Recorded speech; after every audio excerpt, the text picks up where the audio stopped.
एक बार एक नगर में एक मालिन रहती थी। उसके पति चल बसे थे। उसका एक 4 साल का पुत्र था। उसकी सास कठोर हृदय की स्त्री थी। वह बहू को बहुत तकलीफ देती थी। एक दिन सास ने बहू और पोते को घर से निकाल दिया। वे दोनों रोते हुए चलते चलते एक जंगल में जा पहुंचे। वहां एक बड़े पेड़ के नीचे बैठ गए। वहां से थोड़ी दूर पर एक गणेश जी का मंदिर था। वहां बहुत लोग गणेश जी के दर्शन करने आते थे। दर्शन करके गणेश जी को प्रसाद चढ़ाते थे। फिर वह प्रसाद सबको बांट देते थे। इस प्रसाद से माँ बेटे का गुजारा होने लगा। दोनों गणेश जी की पूजा पाठ में लग गए। एक दिन उन्होंने सोचा क्यों न हम भी जंगल से फूल ला कर बेचें। वे रोज जंगल से फूल लाकर उसकी माला बनाकर बेचने लगे। साथ में पूजा की सामग्री और प्रसाद भी बेचने लगे। इससे उनको आमदनी होने लगी। गणेश जी की कृपा से आमदनी बढ़ने लगी। जल्दी ही उन्होंने एक मकान और एक दुकान बना लिया। एक राजा की लड़की मंदिर में रोज पूजा करने आती थी। मालिन के बेटे को देखकर राजकुमारी उस पर मोहित हो गई और उसे विवाह करने की सोचने लगी। उसने अपनी भाभी से अपने मन की बात कही। भाभी अनुभवी थी। उसने कहा, ये तो मालिन का बेटा है और तुम एक राजा की बेटी हो। यदि तुमने उससे विवाह किया तो तुम्हारी बहुत बेइज्जती होगी। पर राजकुमारी अपनी बात पर अड़ी रही। उसने कहा, मैंने तो प्रतिज्ञा कर ली है कि उसी से विवाह करूंगी। भाभी ने घर जाकर सारी बात राजा को बता दी। राजा ने मना नहीं किया और विवाह के लिए तैयार हो गए। उन्होंने बड़े धूमधाम से बेटी का विवाह मालिन के बेटे के साथ कर दिया। मालिन ने सबसे पहले बेटे बहू को गणेश जी के मंदिर में ले जाकर पूजा पाठ करवाया और गणेश जी का आशीर्वाद दिलवाया। इसके बाद पूरे नगर में यह बात फैल गई कि गणेश जी की पूजा करने से सब दुख कष्ट दूर हो जाते हैं। इस बात पर सुनते ही नगर के सभी लोग मंदिर आने लगे। मालिन और उसके बेटे की बिक्री और बढ़ गई। उधर उसकी सास के बुरे दिन आ गए। अन्नदाता उससे रूठ गए और वह भूखों मरने लगी। एक दिन वह रोती धोती उसी गणेश जी के मंदिर में आ पहुंची। वहां वह मालिन के बेटे से बोली, मैं भूखी हूँ, मुझे रोटी कपड़ा दे दो, इसके बदले में तुम्हारा सारा काम कर दूंगी। लड़के को दया आ गई और उसे काम पर रख लिया। उसने अपनी दादी को नहीं पहचाना। जब मालिन घर आई तो उसने सास को पहचान लिया। वह सास से बोली, सासू जी आप यहाँ कैसे? सास ने पोते की तरफ इशारा करके कहा, मेरी इस सेठ के यहाँ नौकरी लग गई है। बहू बोली, यह आपका पोता है और यह घर भी आपका ही है, यह दुकान भी आपकी ही है। जब आपने हमें घर से निकाला तब गणेश जी ने हमारी रक्षा की। बहू की बात सुनकर सास बोली, मेरी करनी मैं भोगूंगी। बहू बोली, सासू जी अब आप हमारे यहाँ रहो और पोते का सुख देखो। हे गणेश जी महाराज, जैसा सुख आपने मालिन को दिया वैसा ही सुख सबको देना। गणेश जी की कथा। एक बार गणेश जी एक छोटे बालक के रूप में चिमटी में चावल और चमचे में दूध लेकर निकले। वो हर किसी से कह रहे थे कि कोई मेरी खीर बना दो, कोई मेरी खीर बना दो। एक बुढ़िया बैठी हुई थी। उसने कहा, ला मैं बना दूं। वह छोटा सा बर्तन चढ़ाने लगी। तब गणेश जी ने कहा कि दादी माँ, छोटी सी भगोनी मत चढ़ाओ, तुम्हारे घर में जो सबसे बड़ा बर्तन है वही चढ़ा दो। बुढ़िया ने वही चढ़ा दिया। वह देखती रह गई कि वह जो थोड़े से चावल उस बड़े बर्तन में डाली थी वह तो पूरा भर गया है। गणेश जी ने कहा, दादी माँ मैं नहा कर आता हूँ, खीर तैयार हो गई हो तो। बुढ़िया के पोते पोती खीर खाने के लिए रोने लगे। बुढ़िया ने कहा, गणेश जी तेरे भोग लगाना कहकर चूल्हे में थोड़ी सी खीर डाली और कटोरी भर भर कर बच्चों को दे दी। बुढ़िया की पड़ोसन ऊपर से देख रही थी तो बुढ़िया ने सोचा यह चुगली कर देगी, तो एक कटोरा भर कर उसे भी पकड़ा दिया। बेटे की बहू ने चुपके से एक कटोरा खीर खाई और कटोरा चक्की के नीचे छुपा दिया। अभी भी गणेश जी नहीं आए थे। बुढ़िया को भी भूख लग रही थी। वह भी एक कटोरा खीर खाकर किवाड़ के पीछे बैठकर एक बार फिर कहा कि गणेश जी आपके भोग लगे कहकर खाना शुरू कर दिया। तभी गणेश जी आ गए। बुढ़िया ने कहा, आ जा रे गणेशिया, खीर खा ले, मैं तो तेरी ही राह देख रही थी। गणेश जी ने कहा, दादी माँ, मैंने तो खीर पहले ही खा ली। बुढ़िया ने कहा, कब खाई? गणेश जी ने कहा, जब तेरे पोते पोती ने खाई तब खाई थी, जब तेरी पड़ोसन ने खाई तब खाई थी, और जब तेरी बहू ने खाई तब भी खाई थी, और जब तूने खाई तो मेरा पेट पूरा ही भर गया। बुढ़िया ने कहा, बेटा और सारी बात तो सोच, पर बहू बेचारी का तो नाम मत लो। वह तो सुबह से काम में लग रही है, उसने फिर खीर कब खाई? गणेश जी ने कहा, चाकी के नीचे देख, झूठा कटोरा पड़ा है, और तूने तो मेरे भोग तो लगाया, वह तो वैसे ही खा गई। बुढ़िया ने कहा, बेटा घर की बात है, घर में ही रहने दो। अब बताओ बची हुई खीर का क्या करूं? गणेश जी ने कहा, नगरी जी जीमा दो। बुढ़िया ने पूरी नगरी जिलवा दी, फिर भी बर्तन पूरा ही भरा था। राजा को पता लगा तो बुढ़िया को बुलाया और कहा, क्यों रे बुढ़िया, ऐसा बर्तन तेरे घर पर सोवे अच्छा लगे या हमारे घर पर सोवे? बुढ़िया ने कहा, राजा जी आप ले लो। राजा जी ने खीर का बर्तन महल में मंगा लिया। लाते ही खीर में कीड़े मकोड़े बिच्छू हो गए और दुर्गंध आने लगी।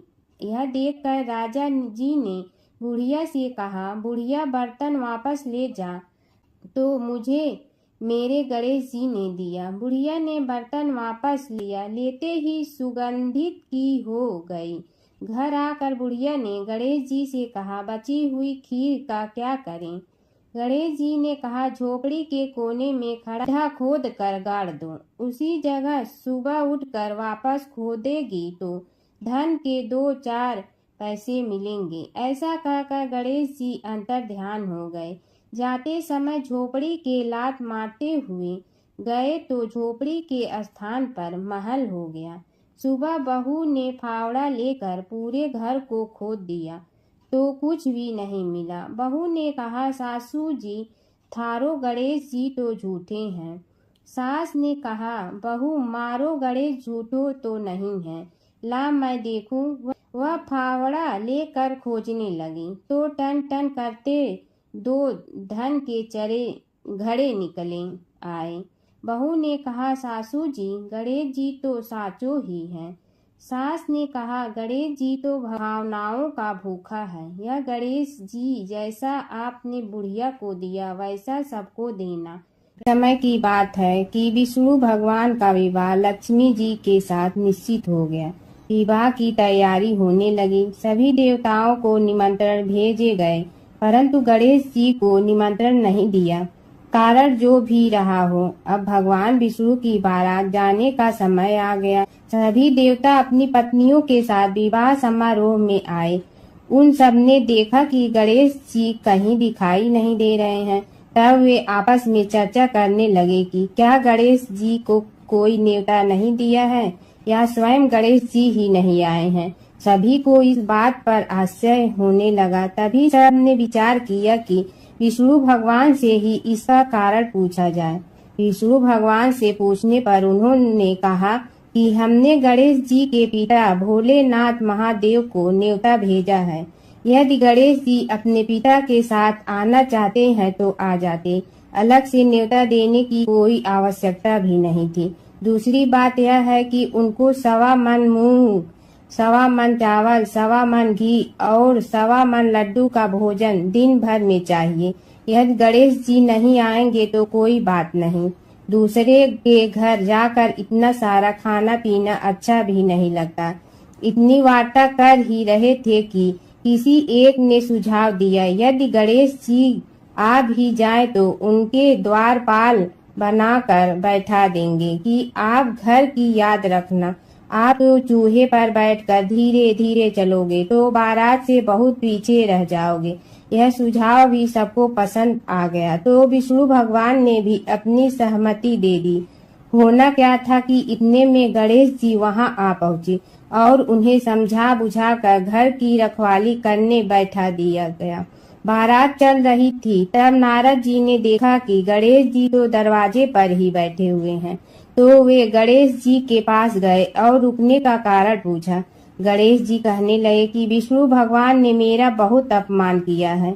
नारद जी ने कहने लगे कि अपनी मूसक देना को आगे भेज दे तो वह रास्ता खोद देगी जिससे उनके वाहन धरती में धंस जाएंगे। तब आपको सम्मान पूर्वक बुलाना पड़ेगा। अब तो गणेश जी ने अपनी मूसक सेना जल्दी से आगे भेज दी और सेना ने जमीन पोली कर दी। जब बारात वहां से निकली तो रथों के पहिए धरती में धंस गए। लाख कोशिश करे परंतु पहिए नहीं निकले।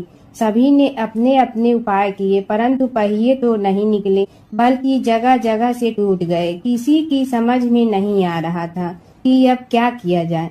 तब तो नारद जी ने कहा, आप लोगों ने गणेश जी का अपमान करके अच्छा नहीं किया। यदि उन्हें मना कर लाया जाए तो आपका कार्य सिद्ध हो सकता है और यह संकट टल सकता है। शंकर भगवान ने अपने दूत नंदी को भेजा और वे गणेश जी को लेकर आए। गणेश जी का आदर सम्मान के साथ पूजन किया। तब कहीं रथ के पहिए निकले। अब रथ के पहिए निकल के परंतु टूट फूट गए तो उन्हें सुधारे गए। पास के खेत में खाती काम कर रहा था, उसे बुलाया गया। खाती अपना कार्य करने के पहले श्री गणेशाय नमः कहकर गणेश जी की वंदना मन ही मन करने लगा। देखते ही देखते खाती ने सभी पहियों को ठीक कर दिया। तब खाती कहने लगा कि हे देवताओं, आपने सर्वप्रथम गणेश जी को नहीं मनाया होगा और न ही उनकी पूजन की होगी, इसीलिए तो आपके साथ यह संकट आया है। हम तो मूर्ख अज्ञानी हैं, फिर भी पहले गणेश जी को पूजते हैं, उनका ध्यान करते हैं। आप लोग तो देवतागण हैं, फिर भी आप गणेश जी को कैसे भूल गए।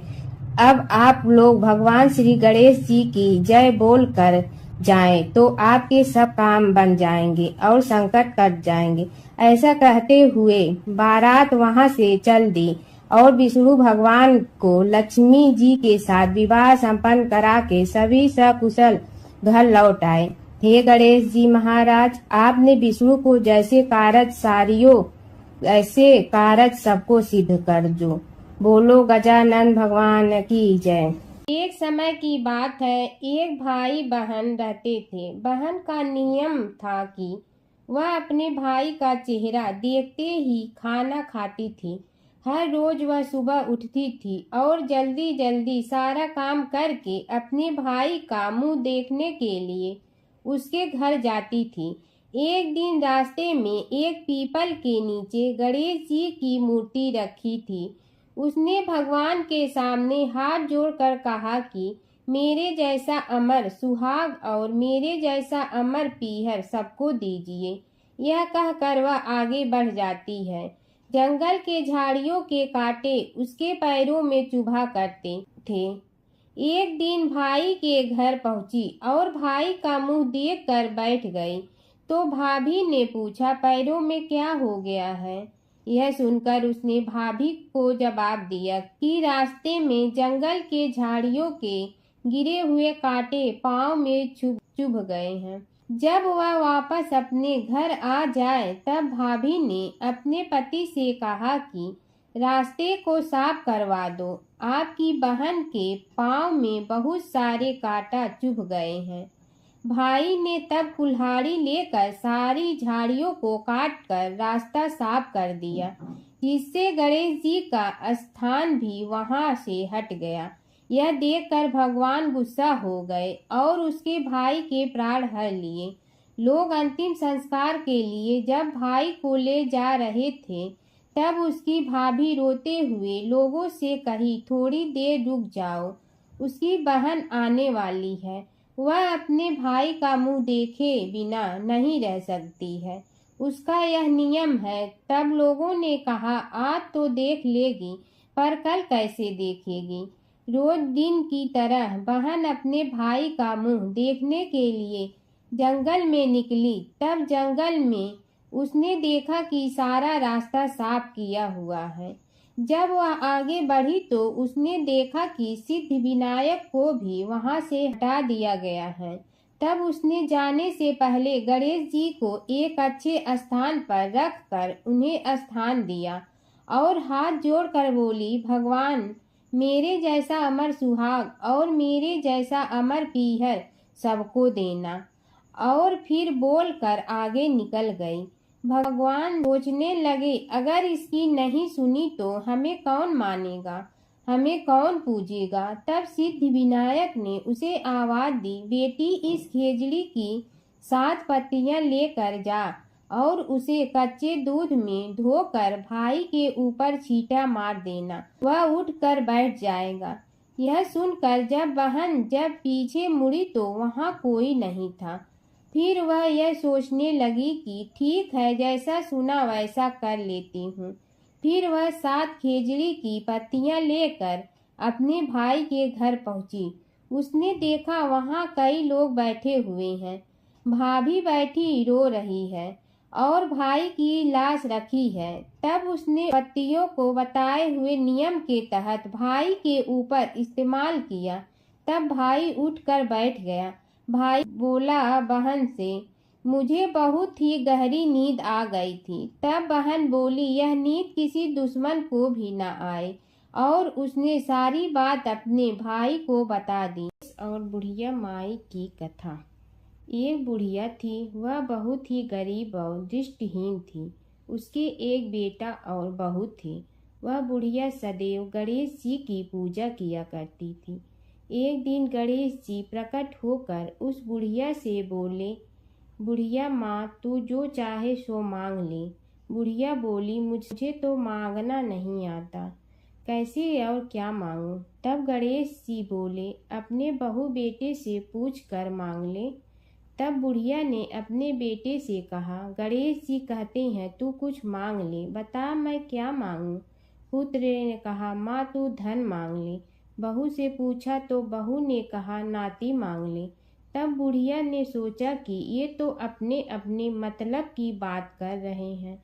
अतः उस बुढ़िया ने पड़ोसन से पूछा तो उन्होंने कहा, बुढ़िया तू तो थोड़े दिन जियोगी, क्यों तू धन मांगो और क्यों नाती मांगे। तू तो अपनी आंखों की रोशनी मांग ले, जिससे तेरी जिंदगी आराम से कट जाए। इस पर बुढ़िया बोली, यदि आप प्रसन्न है तो मुझे 9 करोड़ की माया दे, निरोगी काया दे, अमर सुहाग दे, आंखों की रोशनी दे, नाती दे, पोता दे और सब परिवार को सुख दे और अंत में मोक्ष दे। यह सुनकर तब गणेश जी बोले, बुढ़िया माँ, तुमने तो हमें ठग लिया। फिर भी जो तूने मांगा है वचन के अनुसार सब तुझे मिलेगा। और यह कहकर गणेश जी अंतर ध्यान हो गए। उधर बुढ़िया माँ ने जो कुछ मांगा वह सब कुछ मिल गया। हे गणेश जी महाराज, जैसे तुमने उस बुढ़िया माँ को सब कुछ दिया वैसे ही सबको देना। बुढ़िया माई को मुक्ति दी। तुलसी माता की कथा। एक बुढ़िया माई तुलसी जी को सींचती और कहती कि हे तुलसी माता, सत की दाता, मैं तेरा बिडला सींचती हूँ, मुझे बहू दे, पीताम्बर की धोती दे, मीठा मीठा घास दे, बैकुंठा में वास दे, चटक की चाल दे, पटक की मोत दे, चंदन का काठ दे, रानी सा राज दे, दाल भात का भोजन दे, 11 की मौत दे, कृष्ण जी का कंधा दे। तब तुलसी माता यह सुनकर सूखने लगी। तो भगवान ने पूछा कि हे तुलसी, तुम क्यों सूख रही हो। तुलसी माता ने कहा कि एक बुढ़िया रोज आती है और यही बात कह जाती है, मैं सब बात तो पूरा कर दूंगी, लेकिन कृष्ण का कंधा कहाँ से लाऊंगी। तो भगवान बोले, जब वो मरेगी तो मैं अपने आप कंधा दे आऊँगा, तू बुढ़िया माई से कह देना। जब बुढ़िया माई मर गई, सब लोग आ गए। जब माई को ले जाने लगे तो वह किसी से न उठी। तब भगवान एक 12 बरस के बालक का रूप धारण करके आए।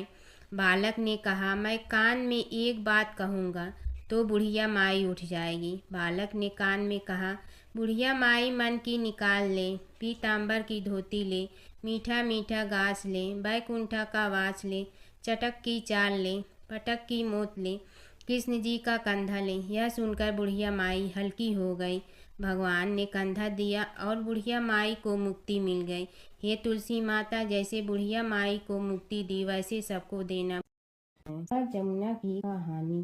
प्राचीन समय में एक गांव था जिसमें दो बहनें रहा करती थी। एक बहन का नाम गंगा था तो दूसरी बहन का नाम जमुना था।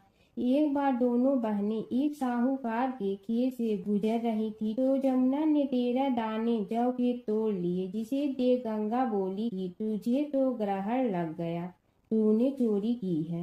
इस पर जमुना बोली कि अब मेरा ग्रहण कैसे धुलेगा। गंगा ने कहा कि तुझे 12 साल तक साहूकार के यहाँ नौकरी करनी पड़ेगी, तभी तेरा पाप धुलेगा और ग्रहण से मुक्ति मिलेगी। जमुना साहूकार के यहाँ नौकरी के लिए जाती है और अपने लिए काम मांगती है। साहूकार उसे काम पर रख लेता है, लेकिन काम करने से पहले जमुना उसे कहती है कि मैं सारे काम करूंगी लेकिन 4 काम नहीं करूंगी। जूठे बर्तन नहीं मांजूंगी, झाड़ू नहीं लगाऊंगी, बिस्तर नहीं बिछाऊंगी और दिया नहीं जलाऊंगी। 12 साल के बाद कुंभ का मेला लगा तो साहूकारनी भी कुंभ नहाने जाने लगी। जमुना ने उसे जाते देख कहा कि कुंभ के मेले में मेरी बहन गंगा मिलेगी तो उसे यह सोने का टक्का दे देना, इससे वह अपने हाथों में सुंदर चूड़ियां पहन लेगी। साहूकारनी ने कुंभ के मेले में गंगा को वह सोने का टका दे दिया। गंगा ने उनसे वह टका लेते हुए कहा कि मेरी बहन को कहना कि उसके 12 वर्ष पूरे हो गए हैं, अब वह वहां वापिस आ जा। साहूकार व साहूकारनी वापिस घर आए तब जमुना मटके में पानी भर रही थी। दोनों जमुना से बोले कि हमने सोने का वह टका तेरी बहन गंगा को दे दिया था और उसने कहा है कि तेरे 12 वर्ष पूरे हो गए हैं, इसलिए अब तुम वापिस जाओ। यह समाचार सुनते ही जमुना सहस्त्र धारा में बदल गई और बहने लगी। जमुना जी का यह रूप देखकर साहूकार और साहूकारनी परेशान हो गई थी। हमारे घर में जमुना माता ने काम किया, हमें तो अब ग्रहण लग गया है, हम यह ग्रहण कैसे उतारेंगे। जमुना भागकर गंगा माता के पास चली गई। गंगा ने जमुना से पूछा कि तुम साहूकारनी से कुछ कहकर आई हो या ऐसे ही बिना बताए आ गई। तब जमुना बोली कि मैं तो कुछ भी बताकर नहीं आई हूँ। गंगा ने कहा कि जा उन्हें धीरज दे आ, नहीं तो उन्हें जीवन भर असंतोष ही रहेगा। गंगा के कहने पर जमुना माता ने साहूकारनी को सपने में दर्शन दिए और कहा कि तुम दोनों उल्टे माथे क्यों पड़े हो, जाओ उठकर खाओ पियो। तब दोनों बोले कि हम कैसे उठें, हमें तो ग्रहण लगा है, क्योंकि हमने उल्टे सीधे और पता नहीं कितने नीच कार्य आपसे कराए हैं। तब जमुना जी बोली कि तुम्हें ग्रहण नहीं लगा है, ग्रहण तो मुझे लगा था कि मैंने तुम्हारे खेत से 13 दाने जौ के चुराए थे। मैं तो अपना ग्रहण उतारने तुम्हारे घर आई थी। मेरा ग्रहण तुम्हारे घर में 12 वर्ष तक रहने से उतर गया है और मेरी मुक्ति हो गई है। जमुना जी ने कहा कि तुम्हें कोई ग्रहण नहीं लगा है, उल्टे मेरे 12 वर्ष तक यहाँ रहने से तुम्हारी भी मुक्ति हो गई है। यह कहकर जमुना जी स्वप्न से चली गई। दोनों उठकर देखते हैं कि उनके घर में पहले से भी अधिक धन हो गया है। हे जमुना माता, जैसे आपने साहूकार व साहूकारनी की मुक्ति कराई, वैसे ही आप अपने सभी भक्तों की करना। बसेरे की कहानी। किसी गांव में एक भाट व एक जाट रहता था। दोनों में घनिष्ठ मित्रता थी। एक बार जाट अपनी बहन के घर जाने को तैयार हुआ। तो भाट अपनी ससुराल जाने को तैयार हुआ। दोनों साथ चल पड़े तो रास्ते में रुककर एक कुएं की मुंडेर पर बैठ गए। जाट ने भाट से कहा कि नगर बसेरा कर लेते हैं। इस पर भाट बोला कि तू ही नगर बसेरा कर ले, मैं तो अपनी ससुराल जा रहा हूँ, वहाँ खूब खातिर होगी मेरी, तू कर ले नगर बसेरा। जाट वहीं कुएं के पास बैठ पानी की घंटी और चावल का दाना लेकर नगर बसेरा करने लगा।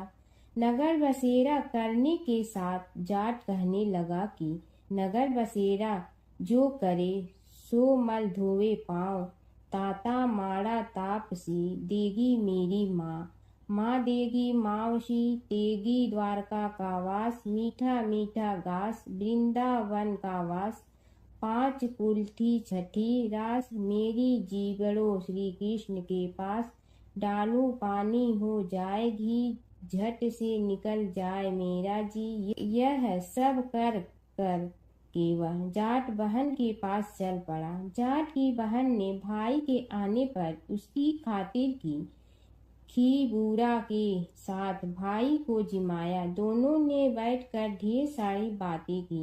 इधर भाट अपने ससुराल पहुंचा तो वहां आग लगी हुई थी। आग बुझाने वह भी लग गया, जिसमें हाथ मुंह भी काले हो गए और खुद भी थोड़ा सुलझ गया। ना रोटी ना पानी के लिए ही किसी ने पूछा।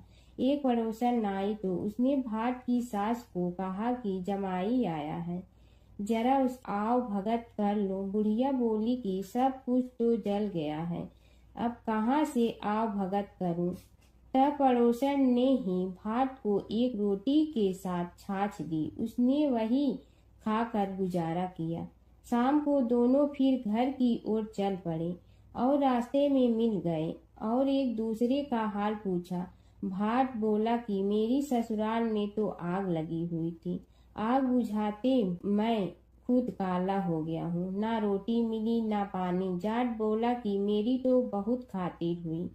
फिर बोला कि मैंने कहा था ना कि नगर बसेरा कर ले, आ अब कर ले, लेकिन भाट ने फिर मना कर दिया।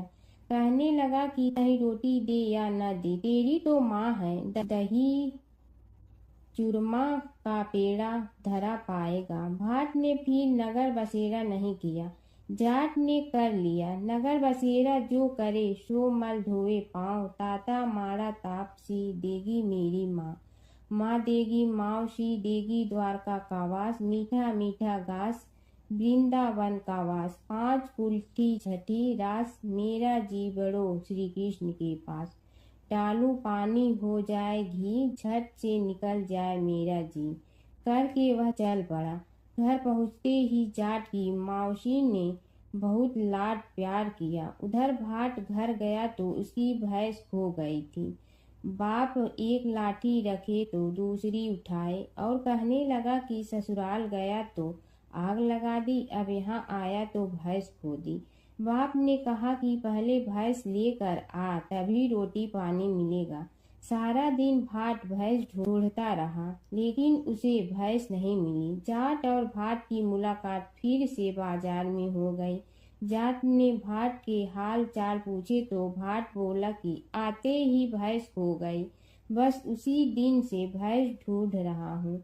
रोटियां का तो पूछो ही मत। जाट ने कहा कि मैंने तो पहले ही कहा था कि नगर बसेरा कर ले। जाट की बात सुनकर भाट बोला कि तेरे नगर बसेरे में इतनी ताकत है तो चल अब कर लेते हैं। दोनों ने बैठकर नगर बसेरा किया।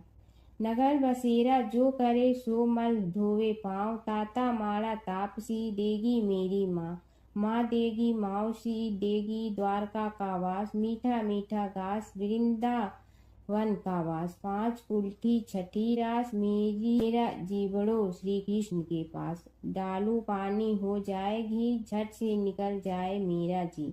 दोनों के नगर बसेरा करने पर भाट जैसे ही आगे बढ़ा तो उसकी खोई भैंस मिल गई, जिसे लेकर घर पहुंचा। घर पहुंचते ही माँ ने कहा कि लड़के को आते ही घर से निकाल दिया। सारे दिन से ये भूखा प्यासा भटक रहा है, यह कहकर उसकी माँ ने उसको खूब खिलाया पिलाया।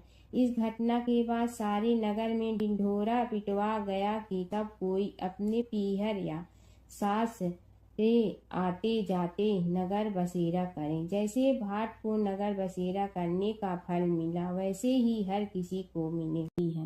माता सीता की कथा। यह कहानी सीता माता कहती थी और श्री राम इसे सुना करते थे। एक दिन श्री राम भगवान को किसी काम के लिए बाहर जाना पड़ा, तो सीता माता कहने लगी कि भगवान, मेरा तो 12 वर्ष का नित्य नियम है। अब आप बाहर जाएंगे तो मैं अपनी कहानी किसे सुनाऊंगी। श्री राम ने कहा कि तुम कुएं की पाल पर जाकर बैठ जाना और वहां जो औरतें पानी भरने आएंगी उन्हें अपनी कहानी सुना देना। सीता माता कुएं की पाल पर जाकर बैठ जाती हैं। एक स्त्री आई, उसने रेशम की जड़ी की साड़ी पहन रखी थी और सोने का घड़ा ले रखा था। सीता माता उसे देख कहती हैं कि बहन, मेरा 12 वर्ष का नित्य नेम सुन लो। पर वह स्त्री बोली कि मैं तुम्हारा नित्य नेम सुनूंगी तो मुझे घर जाने में देरी हो जाएगी और मेरी सास मुझसे लड़ेंगी। उसने कहानी नहीं सुनी और चली गई। उसकी रेशम जड़ी की साड़ी फट गई, सोने का घड़ा मिट्टी के घड़े में बदल गया। सास ने देखा तो पूछा कि ये किसका दोष अपने सिर लेकर आ गई है। बहू ने कहा कि कुएं पर एक औरत बैठी थी, उसने कहानी सुनने के लिए कहा, लेकिन मैंने सुनी नहीं, जिसका यह फल मिला है। बहू की बात सुनकर अगले दिन वही साड़ी और घड़ा लेकर सास कुएं की पाल पर गई। सास को वहीं माता सीता बैठी मिली, तो माता सीता ने कहा कि बहन, मेरी कहानी सुन लीजिए। सास बोली कि एक बार छोड़, मैं तो 4 बार कहानी सुन लूंगी। राम आए, लक्ष्मण आए, देश के पुजारी आए, नित नेम का नेम लाए, आओ राम बैठो राम। तपी रसोई जियो राम, माखन मिश्री खाओ राम। दूध बतासा पियो राम, सूत के पलका मोठो राम। साल दुसाला पोठो राम, साल दुसाला ओढ़ो राम। जब बोलो जब राम ही राम, राम संवारे सबके काम। खाली घर भंडार भरेंगे, सबका बेड़ा पार करेंगे। श्री राम जय राम जय जय राम। सास बोली कि बहन, कहानी तो बहुत अच्छी लगी। कहानी सुनकर सास घर चली गई और उसकी साड़ी फिर से रेशम जड़ी की बन गई।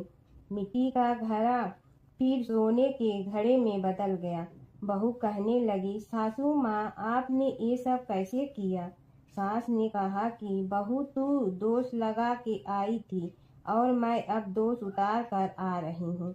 बहू ने फिर पूछा कि वह कुएं वाली स्त्री कौन है।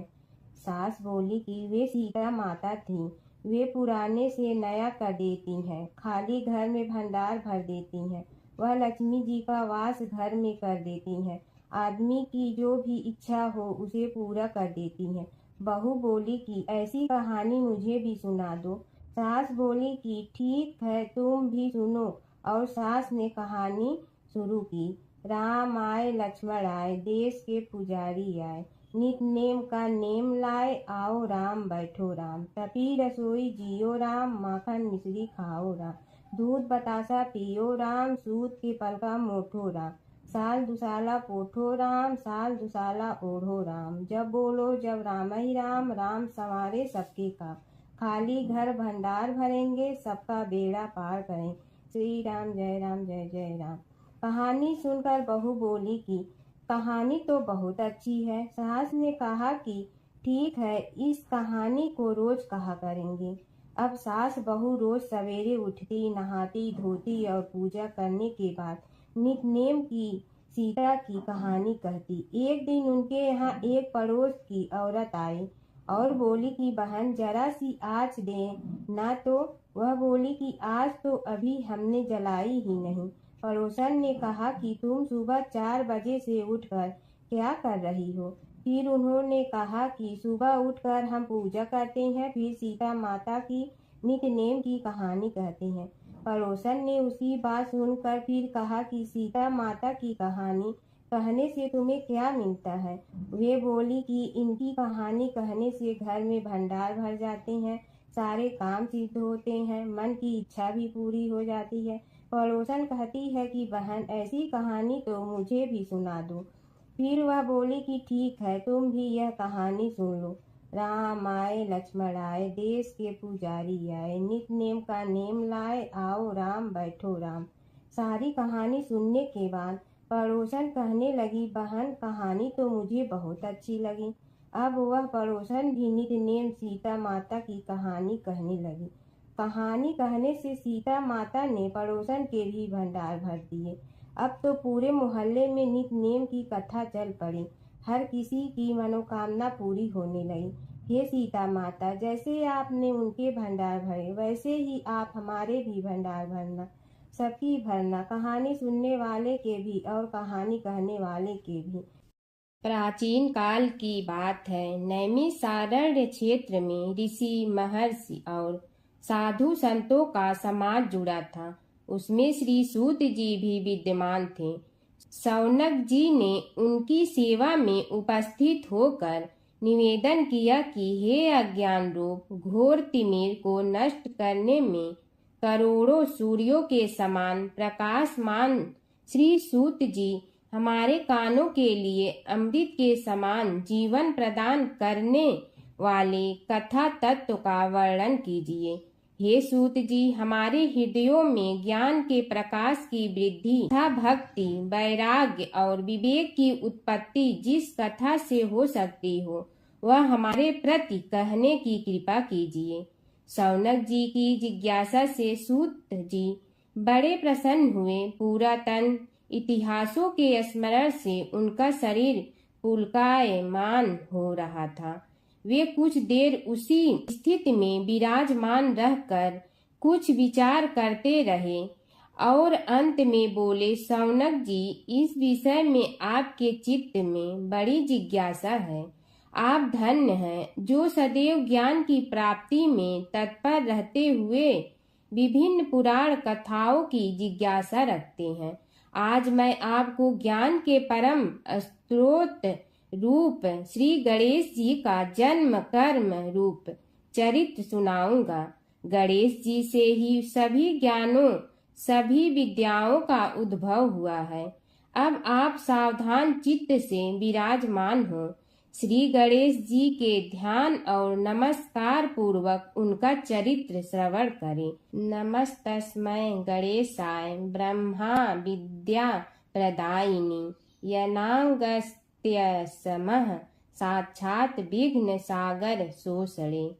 कैसे हैं वे श्री गणेश जो सभी प्रकार की ब्रह्म विद्याओं को प्रदान करने वाले, अर्थात ब्रह्मा के सगुण और निर्गुण स्वरूप पर प्रकाश डालने और जीव ब्रह्मा का अभेद प्रतिपादन करने वाली विद्याओं के दाता हैं। वे विघ्नों के समुद्रों को महर्षि अगस्त्य के समान शोषण करने में समर्थ हैं। इसलिए उनका नाम विघ्न सागर शोषक के नाम से प्रसिद्ध है। मैं उन भगवान श्री गणेश जी को नमस्कार करता हूँ। प्रथम पूजा के अधिकारी श्री गणेश जी, यह कहकर सूत जी कुछ समय के लिए मौन हो गए और फिर बोले, शौनक जी, भगवान गणेश जी ही सर्वप्रथम पूजा प्राप्ति के अधिकारी हैं। किसी भी देवता की पूजा करो, पहले उनकी पूजा करो। शौनक जी ने निवेदन किया, हे भगवान, हे सूत, सर्वप्रथम यह बताने की कृपा कीजिए कि गणेश जी को प्रथम पूजा का अधिकार किस प्रकार प्राप्त हुआ। इस विषय में मेरी बुद्धि मोह को प्राप्त हो रही है कि सृष्टि रचयिता ब्रह्मा जी, पालन करता भगवान नारायण और संहार करता शिव जी में से किसी को प्रथम पूजा का अधिकारी क्यों नहीं माना गया। यह त्रिदेव ही तो सबसे बड़ा देवता माने जाते हैं। सूत जी ने कहा, शौनक जी, यह भी एक रहस्य ही है। देखो, अधिकार मांगने से नहीं मिलता, इसके लिए योग्यता होनी चाहिए। संसार में अनेकों देवी देवताएं पूजे जाते हैं। पहले जो जिसका इष्ट देव होता है वह उसी की पूजा किया करता है। इससे बड़े देवताओं के महत्व में कमी आने की आशंका उत्पन्न हो गई। इस कारण देवताओं में परस्पर विवाद होने लगा।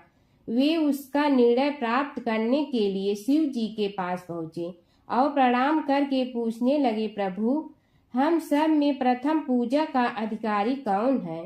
शिव जी सोचने लगे कि किसे प्रथम पूजा का अधिकारी माने। तभी उन्हें एक युक्ति सूझी। बोले, देवगण, इसका निपटारा बातों से नहीं तथ्यों से होगा। इसके लिए एक प्रतियोगिता रखनी होगी, शिव की परिक्रमा करने की प्रतियोगिता। देवगण उनका मुख देखने लगे, शंकित हृदय से सोचने लगे कि कैसी प्रतियोगिता रहेगी। यह शिव जी ने उनके मन के भाव ताड़ लिए, इसलिए सांत्वना भरे शब्दों में बोले, घबराओ मत, कोई कठिन परीक्षा नहीं ली जाएगी।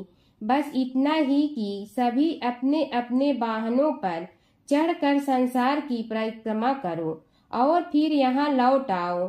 जो पहले लौटेगा वही सर्वप्रथम पूजा का अधिकारी होगा।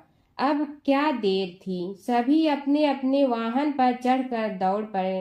किसी का वाहन गजराज था तो किसी का सिंह, किसी का भैंसा तो किसी का मृग, किसी का हंस तो किसी का उल्लू, किसी का अश्व तो किसी का श्वान। अभिप्राय यह है कि वाहनों को विविधता के दर्शन उस समय जितने भले प्रकार से हो सकते थे उतने अन्य समय में नहीं।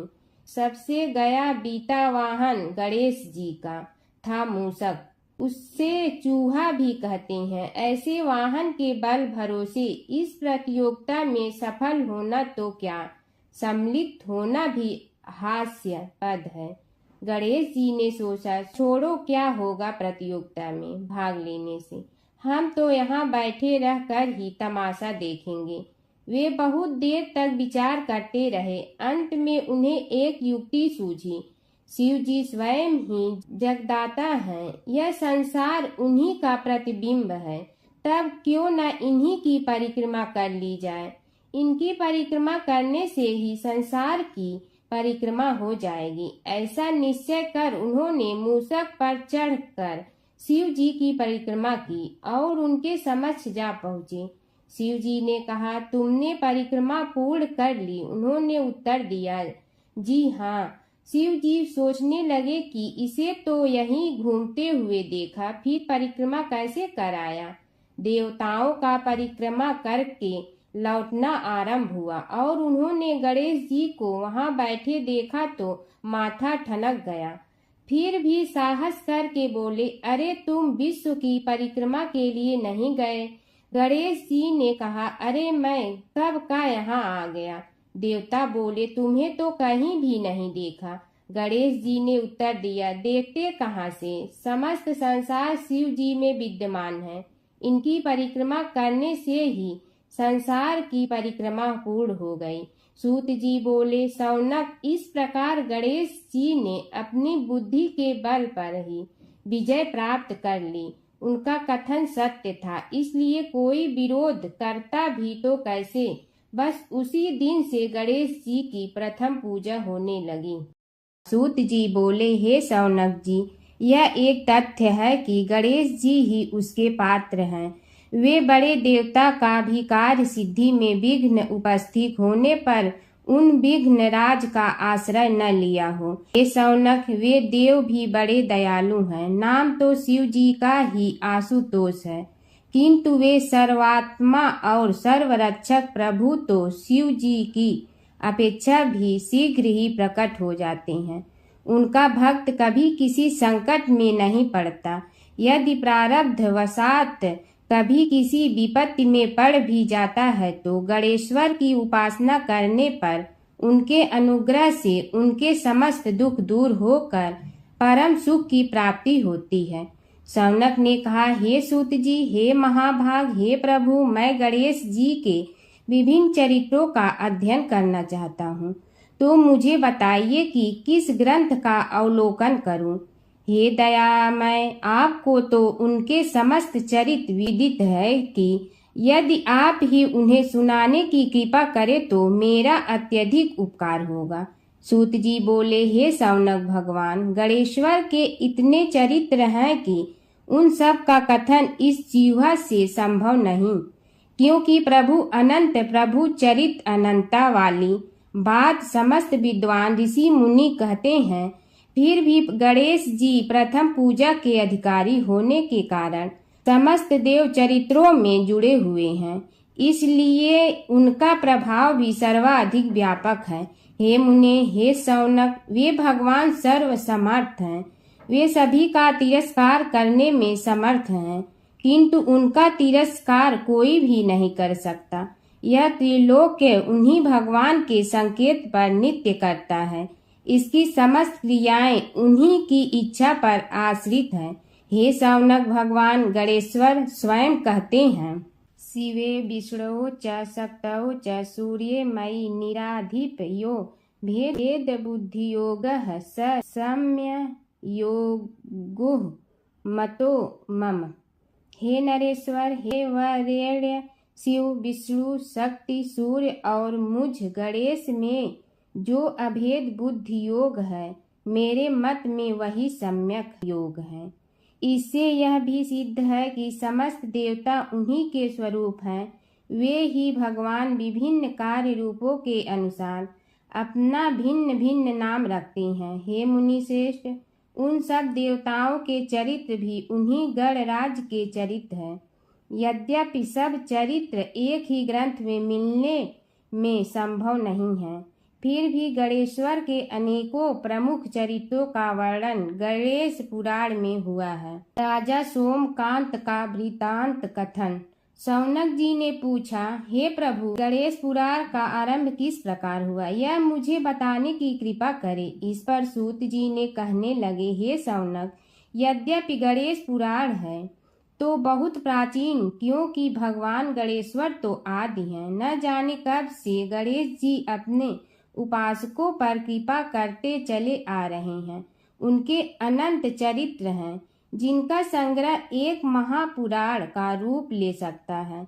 उसे एक बार भगवान नारायण ने नारद जी को और भगवान ने शंकर और जगन जननी पार्वती जी को सुनाया था।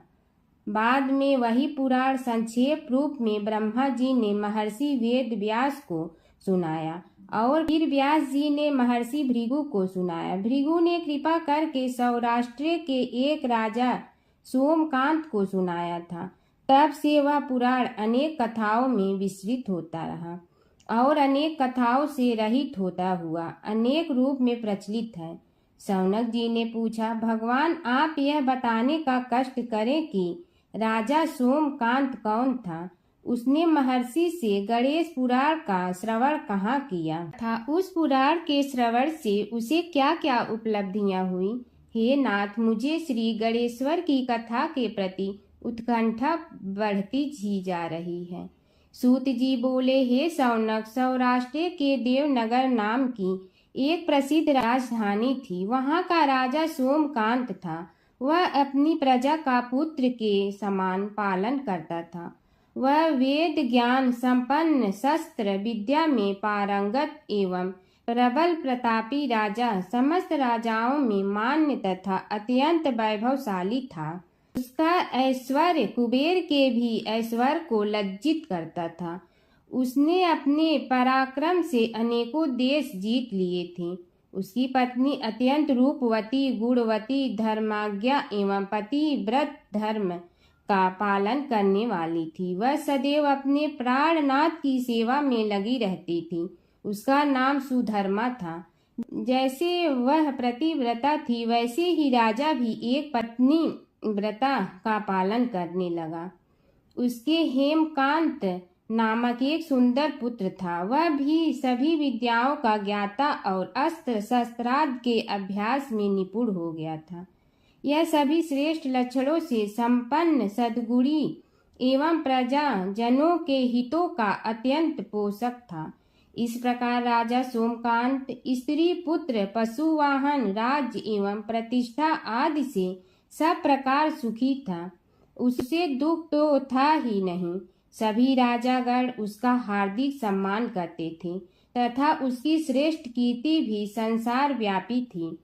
परंतु युवा अवस्था के अंत में सोमकांत को घृणित कोष्ठ रोग हो गया। उसके अनेक उपचार किए गए किंतु कोई लाभ नहीं हुआ। रोग शीघ्रता से बढ़ने लगा और उसके कीड़े पड़ गए। जब रोग की अधिक वृद्धि होने लगी और उसका कोई उपाय न हो सका तो राजा ने मंत्रियों को बुलाकर कहा, सुब्रतो, जाने किस कारण यह रोग मुझे पीड़ित कर रहा है। अवश्य ही यह किसी पूर्व जन्म के पाप का फल होगा। इसलिए मैं अब अपना समस्त राजपाट छोड़कर वन में रहूंगा। मेरे पुत्र हेमकांत को मेरे समान मानकर राज्य शासन का धर्म पूर्वक संचालन कराते रहें। यह कहकर राजा ने शुभ दिन दिखवाकर अपने पुत्र हेमकांत को राज्य पद पर अभिषेक किया और अपनी पत्नी सुधर्मा के साथ निर्जन वन की ओर चल दिया। प्रजापालक राजा के वियोग में समस्त प्रजा जन अश्रु बहाते हुए उनके साथ चले गए। राज्य की सीमा पर पहुंचकर राजा ने अपने पुत्र अमात्यगण और प्रजा जनों को समझाया, आप सब लोग धर्म के जानने वाले, श्रेष्ठ आचरण में तत्पर एवं सहृदय हैं। यह संसार तो वैसे भी परिवर्तनशील है। जो आज है वह कल नहीं था और आने वाले कल में भी नहीं रहेगा। इसलिए मेरे जाने से दुख का कोई कारण नहीं है।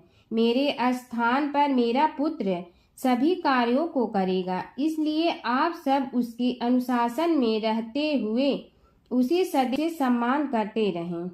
फिर पुत्र से कहा, बेटा, यह स्थिति सभी के समझ आती रही है। हमारे पूर्व पुरुष भी परंपरागत रूप से वृद्धावस्था आने पर वन में जाते रहे हैं।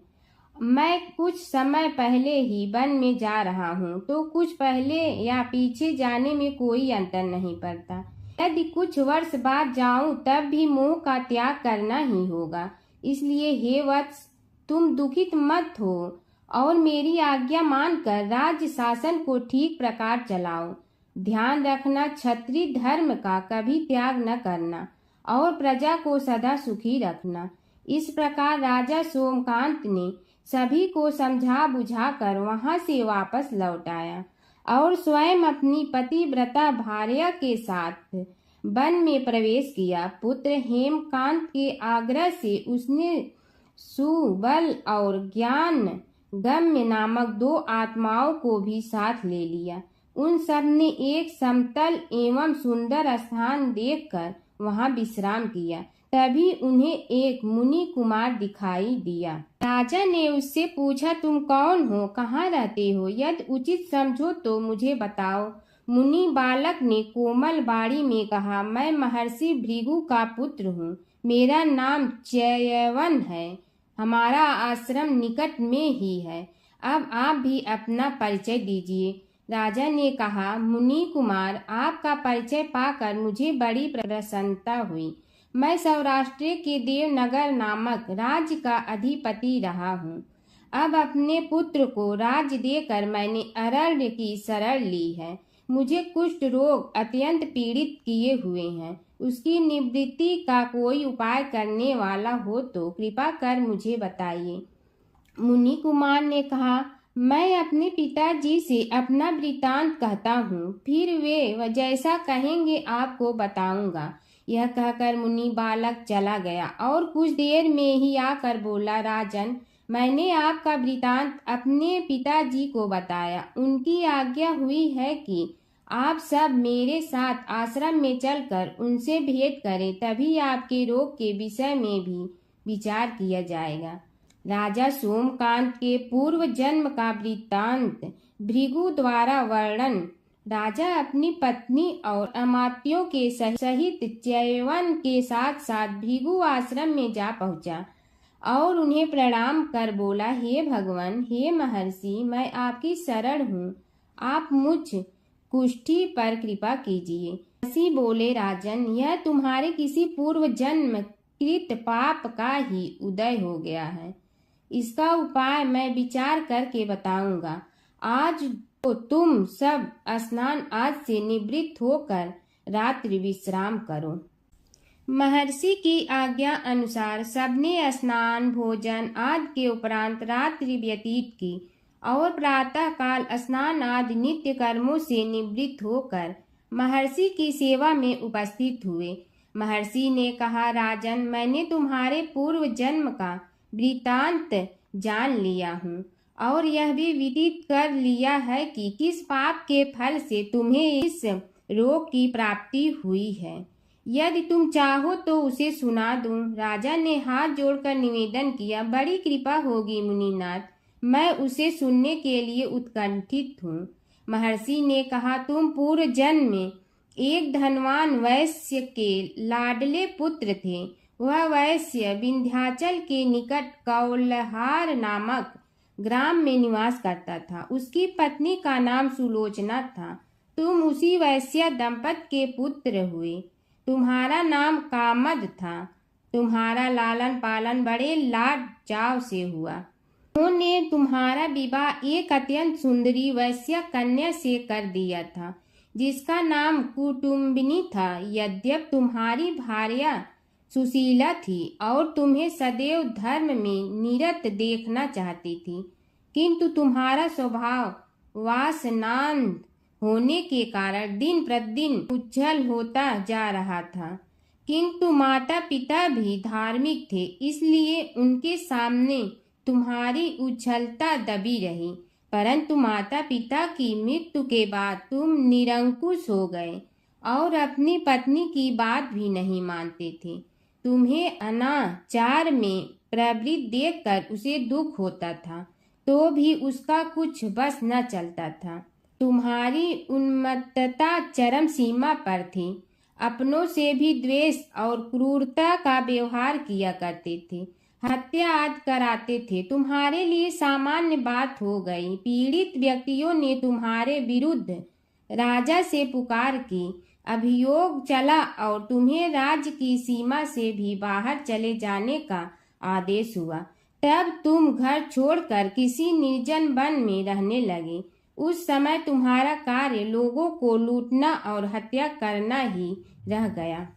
एक दिन माध्याह्न काल था। गुणवर्धक नामक एक विद्वान ब्राह्मण उधर से निकला। बेचारा अपनी पत्नी को लिवाने के लिए ससुराल जा रहा था। तुमने उस ब्राह्मण युवक को पकड़कर लूट लिया। प्रतिरोध करने पर उसे मारने लगे तो वह चित्कार करने लगा, मुझे मत मार, मत मार, देख मेरा दूसरा विवाह हुआ है। मैं पत्नी को लेने के लिए जा रहा हूँ। किंतु तुम तो क्रोधवश में ऐसे लीन हो रहे थे कि तुमने उसकी बात सुनकर भी नहीं सुनी। जब उसे मारने लगे तो उसने श्राप दे दिया, अरे हत्यारे, मेरी हत्या के पाप से तो सहस्त्र कल्प तक घोर नरक भोगोगे। तुमने उसकी कोई चिंता न की और सिर काट लिया। राजन, तुमने ऐसी ऐसी एक नहीं बल्कि अनेक निरीह हत्याएं की थी, जिनकी गणना करना भी पाप है। इस प्रकार इस जन्म में तुमने घोर पाप कर्म किए थे, किंतु बुढ़ापा आने पर जब अशक्त हो गए तब तुम्हारे साथ जो क्रूर कर्मा थे वे भी किनारा कर गए। उन्होंने सोच लिया कि अब तो इसे खिलाना भी पड़ेगा, इसलिए मरने दो यहीं। अमोघ प्रभाव गणेश उपासना का कथन। राजन, अब तुम निरालंब थे, चल फिर तो सकते ही नहीं थे। भूख से पीड़ित रहने के कारण रोगों ने भी घेर लिया। उधर से जो कोई निकलता तुम्हें घृणा की दृष्टि से देखता हुआ चला जाता। तब तुम आहार की खोज में बड़ी कठिनाई से चलते हुए एक जीर्ण शीर्ण देवालय में पहुंचा। उसमें भगवान गणेश्वर की प्रतिमा विद्यमान थी। तब न जाने किस पुण्य के उदय होने से तुम्हारे मन में गणेश जी के प्रति भक्ति भाव जागृत हुआ। तुम निराहार रहकर उनकी उपासना करने लगे। उससे तुम्हें सब कुछ मिला और रोग भी कम हुआ। राजन, तुमने अपने साथियों की दृष्टि बचाकर बहुत सा धन एक स्थान पर गाड़ दिया था। अब तुमने उस धन को उसे देवालय के जीर्णोद्धार में लगाने का निश्चय किया। शिल्पी बुलाकर उस मंदिर को सुंदर और भव्य बनवा दिया। इस कारण कुख्याति सुख्याति में बदलने लगी। फिर यथा समय तुम्हारी मृत्यु हुई। यमदूतों ने पकड़कर तुम्हें यमराज के समक्ष उपस्थित किया। यमराज तुमसे बोले, जीव, तुमने पाप और पुण्य दोनों ही किए हैं और दोनों का ही भोग तुम्हें भोगना है, किंतु पहले पाप का फल भोगना चाहते हो पुण्य का। इसके उत्तर में तुमने प्रथम अपने पुण्य कर्मों के भोग की इच्छा प्रकट की और इसीलिए उन्होंने तुम्हें राजकुल में जन्म लेने के लिए भेज दिया। पूर्व जन्म में तुमने भगवान गणाध्यक्ष का सुंदर एवं भव्य मंदिर बनवाया था, इसलिए तुम्हें सुंदर देह की प्राप्ति हुई। यह कहकर महर्षि भृगु कुछ रुके। उन्होंने देखा कि राजा को इस वृतांत पर शंका हो रही है। तभी महर्षि के शरीर में असंख्य विकराल पक्षी उत्पन्न होकर राजा की ओर झपटे। उनकी चोंच बड़ी तीक्ष्ण थी, जिनसे वे राजा के शरीर को नोच नोच कर खाने लगे। उसके कारण उत्पन्न असहनीय पीड़ा से व्याकुल हुए राजा ने महर्षि के समक्ष हाथ जोड़कर निवेदन किया, प्रभु, आपका आश्रम तो समस्त द्वेष आदि से परे है और यहाँ मैं आपकी शरण में बैठा हूँ, तब यह पक्षी मुझे आकर ही क्यों पीड़ित कर रहे हैं? हे मुनिनाथ, इनसे मेरी रक्षा कीजिए। महर्षि ने राजा के अंतर्वचन सुनकर सांत्वना देते हुए कहा, राजन, तुमने मेरे वचनों में शंका की थी और जो मुझ सत्यवादी के कथन में शंका करते हैं, उसे खाने के लिए मेरे शरीर से इसी प्रकार पक्षी प्रकट हो जाते हैं, जो कि मेरे हुंकार करने पर भस्म हो जाया करते हैं। यह कर महर्षि ने हुंकार की और तभी वे समस्त पक्षी भस्म हो गए। राजा श्रद्धावनत होकर उनके समक्ष अश्रुपात करता हुआ बोला, प्रभु, अब आप पाप से मुक्त होने का उपाय कीजिए। महर्षि ने कुछ विचार कर कहा, राजन, तुम पर भगवान गणेश्वर की कृपा सहज रूप से है और वे ही प्रभु तुम्हारे पापों को भी दूर करने में समर्थ हैं। इसलिए तुम उनके पाप नाशक चरित्रों का श्रवण करो। गणेश पुराण में उनके चरित्रों का भले प्रकार वर्णन हुआ है, अतएव तुम श्रद्धा भक्ति पूर्वक उसी को सुनने में चित्त लगाओ। राजा ने प्रार्थना की, महामुनि, मैंने गणेश पुराण का नाम भी आज तक नहीं सुना, तो उनके सुनने का सौभाग्य कैसे प्राप्त कर सकूंगा?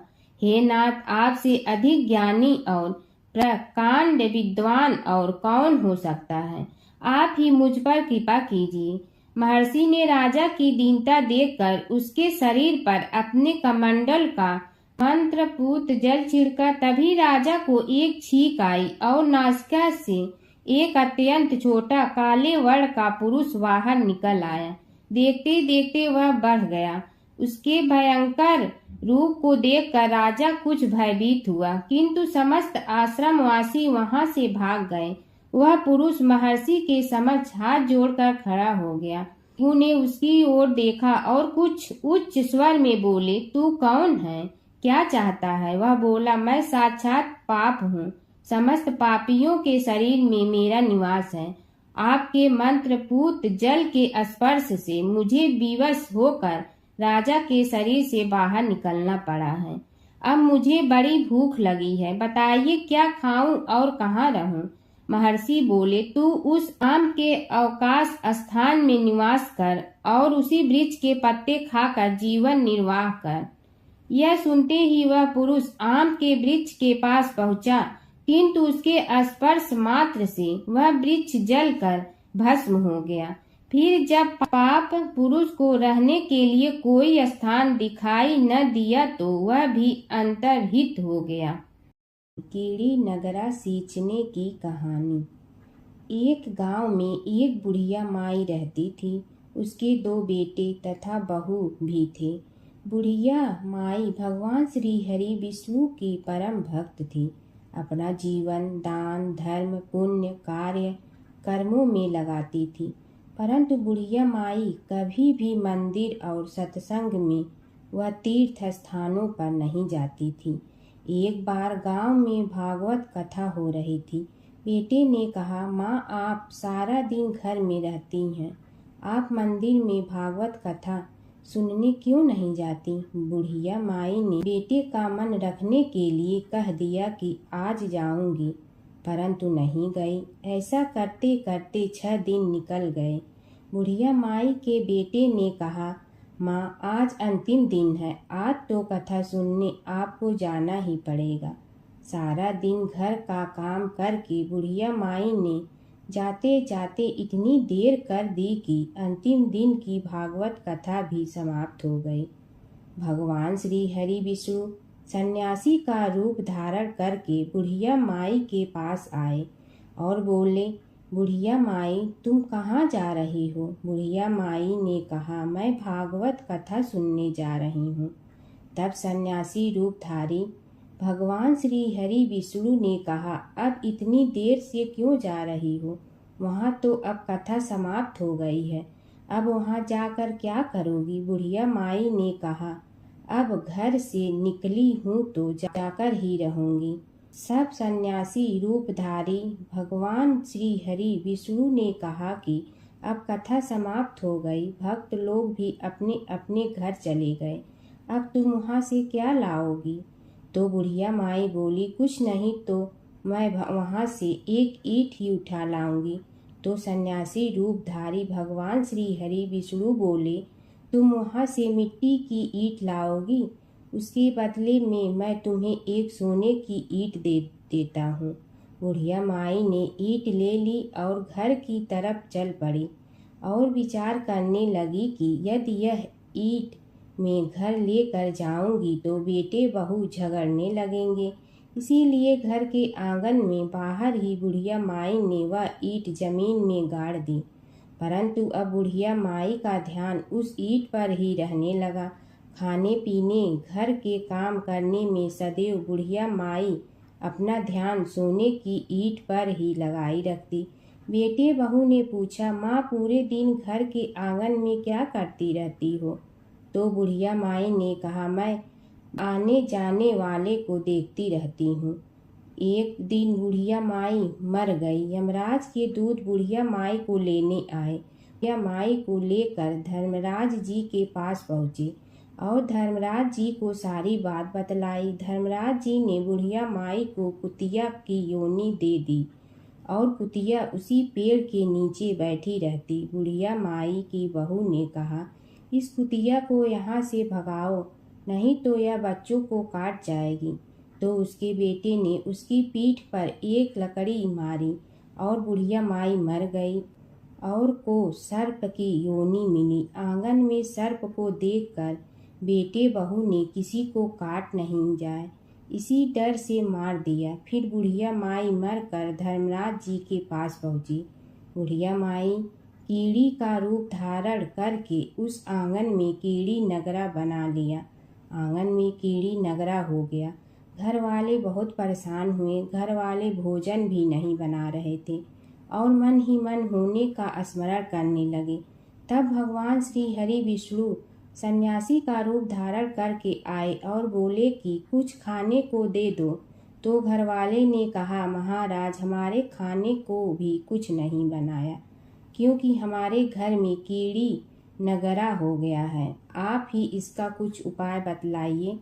तब महाराज जी ने आंगन में खोदा और सोने की 28 निकाली और दोनों बेटों को दे दी और कहा, तुम्हारी माँ के नाम से दान पुण्य करना, धर्मशाला बनवाना, स्कूल बनवाना, प्याऊ लगवाना, गौशाला में गाय के चारे खाने की व्यवस्था करना।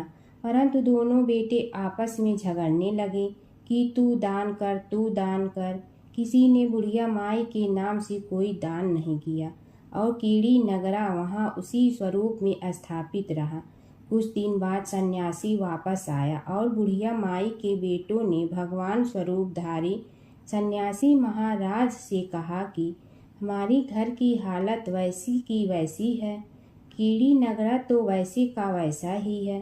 तब साधु रूपधारी सन्यासी महाराज ने कहा, वह सोने के ईंट के टुकड़े लाओ और उन्हें बेचकर उनसे जो भी धन मिले उसे तुम्हारी माँ के नाम से दान पुण्य करो। इस कीड़ी नगरा पर शक्कर और आटा डालो। तुम ऐसा करोगे तो तुम्हारी माँ को मोक्ष प्राप्ति होगी। और उनके घर से कीड़ी नगरा चला गया। जो व्यक्ति प्रतिदिन सुबह प्रातः आटा और शक्कर कीड़ी नगरे पर डालता है, वह सदैव धनवान, पुत्रवान, संपन्न, सुख शांति से जीवन यापन करता है। उसके घर में कभी कोई कष्ट नहीं आता है। उसका जीवन सदा सर्वदा आनंद से व्यतीत होता है। उसके परिवारजन उसे अत्यधिक स्नेह प्रदान करते हैं। कीड़ी नगरा प्रतिदिन सींचने से जुड़ी नगरी की कहानी सुनने से, दान पुण्य व धर्म कार्यों में रुचि लगाने से जीवन उत्तम हो जाता है। भगवान शिव और कृष्ण जी की कथा हिंदू धर्म में महत्वपूर्ण स्थान रखती है। ये कथाएं अक्सर एक दूसरे से जुड़ी हैं, जिनमें शिव को कृष्ण का भक्त और कृष्ण को शिव का आराध्य बताया गया है। पुराणों में शिव और कृष्ण के कई लीलाओं का वर्णन है। कृष्ण के दर्शन के लिए शिव का साधु वेश में गोकुल जाना। एक पौराणिक कथा के अनुसार भगवान शिव एक साधु का वेश धारण करके गोकुल में कृष्ण के दर्शन के लिए गए थे। मैया यशोदा ने उन्हें भिक्षा देने के लिए आई, लेकिन शिव ने कृष्ण के दर्शन के अलावा कुछ भी स्वीकार करने से इनकार कर दिया। यशोदा ने पहले तो मना कर दिया, लेकिन बाद में पूर्णमासी काकी के समझाने पर उन्होंने कृष्ण को साधु के सामने प्रकट किया। शिव ने कृष्ण के दर्शन किए और उनके चरणों की छाप छोड़कर चले गए। यशोदा और नंद राय समझ गए कि यह कोई साधारण साधु नहीं था, बल्कि कोई दिव्य पुरुष था। नारद मुनि का घमंड। एक बार नारद मुनि को अपने ज्ञान और भक्ति पर घमंड हो गया। कृष्ण ने नारद मुनि की परीक्षा लेने के लिए उन्हें एक गांव में भेजा, जहां एक महिला अपने पति के बीमार होने पर बहुत दुखी थी। नारद मुनि ने महिला को समझाया कि वह भगवान से प्रार्थना करे, लेकिन महिला ने कहा कि वह अपने पति को कष्ट में नहीं देख सकती। तब नारद मुनि ने राधा से मिलने का फैसला किया। राधा ने नारद मुनि को चरणामृत दिया और कहा कि वह इसे अपने पति को दे। नारद मुनि ने जब राधा से चरणामृत लिया तो उन्हें एहसास हुआ कि राधा का प्रेम कृष्ण के प्रति सबसे महान है। इस घटना के बाद नारद मुनि का घमंड चूर चूर हो गया। नारद मुनि और कृष्ण की लीला। नारद मुनि अक्सर कृष्ण की लीलाओं में शामिल होते थे। एक बार नारद मुनि इंद्र के दरबार से द्वारका जा रहे थे। रास्ते में उन्होंने पारिजात वृक्ष का एक फूल लिया और कृष्ण को दे दिया। कृष्ण ने वह फूल रुक्मिणी को दे। नारद मुनि ने देखा कि कृष्ण ने वह फूल रुक्मिणी को दिया तो उन्हें बहुत खुशी हुई। हर व्रत कथा के साथ पढ़ी और सुनी जाने वाली लपसी तपसी की यह कहानी। एक लपसी था, एक तपसी था। तपसी हमेशा भगवान की तपस्या में लीन रहता था। लपसी रोजाना सवा सेर की लपसी बनाकर भगवान का भोग लगाकर जीम लेता था। एक दिन दोनों लड़ने लगे। तपसी बोला, मैं रोज़ भगवान की तपस्या करता हूँ, इसलिए मैं बड़ा हूँ। लपसी बोला, मैं रोज़ भगवान को सवा सेर लपसी का भोग लगाता हूँ, इसलिए मैं बड़ा हूँ। नारद जी वहाँ से गुजर रहे थे। दोनों को लड़ता देखकर उनसे पूछा कि तुम क्यों लड़ रहे हो। तपसी ने खुद के बड़ा होने का कारण बताया और लपसी ने अपना कारण बताया। नारद जी बोले, तुम्हारा फैसला मैं करूँगा। दूसरे दिन लपसी और तपसी नहाकर अपनी रोज की भक्ति करने आए तो नारद जी ने छुपकर 1.25 करोड़ की एक एक अंगूठी उन दोनों के आगे रख दी। तपसी की नज़र उस अंगूठी पर पड़ी जो उसने चुपचाप अंगूठी उठाकर अपने नीचे दबा ली। तब लपसी की नज़र अंगूठी पर पड़ी, लेकिन उसने ध्यान नहीं दिया। भगवान को भोग लगाकर लपसी खाना खाने लगा। नारद जी सामने आए तो दोनों ने पूछा कि कौन बड़ा, तो नारद जी ने तपसी से खड़ा होने को कहा। वो खड़ा हुआ तो उसने नीचे दबी अंगूठी दिखाई पड़ी। नारद जी ने लपसी से कहा, तपस्या करने के बाद भी तुम्हारी चोरी करने की आदत नहीं गई, इसलिए लपसी बड़ा है और तुम्हें तुम्हारी तपस्या का कोई फल भी नहीं मिलेगा। तपसी शर्मिंदा होकर माफ़ी मांगने लगा। उसने नारद जी से पूछा, मुझे मेरी तपस्या का फल कैसे मिलेगा? नारद जी ने कहा, यदि कोई गाय और कुत्ते की रोटी नहीं बनाएगा तो फल तुम्हें मिलेगा। यदि कोई ब्राह्मण को भोजन करवा कर दक्षिणा नहीं देगा तो फल तुम्हें मिलेगा। यदि कोई साड़ी के साथ ब्लाउज नहीं देगा तो फल तुझे मिलेगा। यदि कोई दिए से दिया जलाएगा तो फल तुम्हें मिलेगा। यदि कोई सारी कहानी सुने लेकिन तुम्हारी कहानी नहीं सुने तो फल तुझे मिलेगा। उसी दिन से हर व्रत कथा कहानी के साथ लपसी तपसी की कहानी भी सुनी और कही जाती है। ओम जय जगदीश हरे स्वामी जय जगदीश हरे, भक्त जनों के संकट क्षण में दूर करे। ओम जय जगदीश हरे, जो ध्यावे फल पावे, दुख बिन दे मन का, सुख संपत्ति घर आवे, कष्ट मिटे तन का। ओम जय जगदीश हरे, मात पिता तुम मेरे, शरण कहूँ किसकी, तुम विनय और न दूजा, आस करूँ जिसकी। ओम जय जगदीश हरे, तुम पूर्ण परमात्मा, तुम अंतर्यामी, पार ब्रह्म परमेश्वर, तुम सबके स्वामी। ओम जय जगदीश हरे, तुम बिंदा के सागर, तुम पालन करता, मैं मूर्ख कल काम, कृपा करो भरता। ओम जय जगदीश हरे, तुम हो ये कय गोचर, सबके प्राणपति, किस विधि मिलूं दया में, तुमको मैं कुमति। ओम जय जगदीश हरे, दीन बंधु दुख हरता, तुम रक्षक मेरे, अपने हाथ उठाओ द्वार पड़ा तेरे। ओम जय जगदीश हरे, विषय विकार मिटा, पाप हरो देवा, श्रद्धा भक्ति बढ़ाओ, संतन की सेवा। ओम जय जगदीश हरे, तन मन धन सब तेरा, स्वामी सब कुछ है तेरा, तेरा तुझको अर्पण क्या लागे मेरा। ओम जय जगदीश हरे, जय जगदीश हरे, स्वामी जय जगदीश हरे, भक्त जनों के संकट क्षण में दूर करे। ओम जय जगदीश हरे, स्वामी जय जगदीश हरे।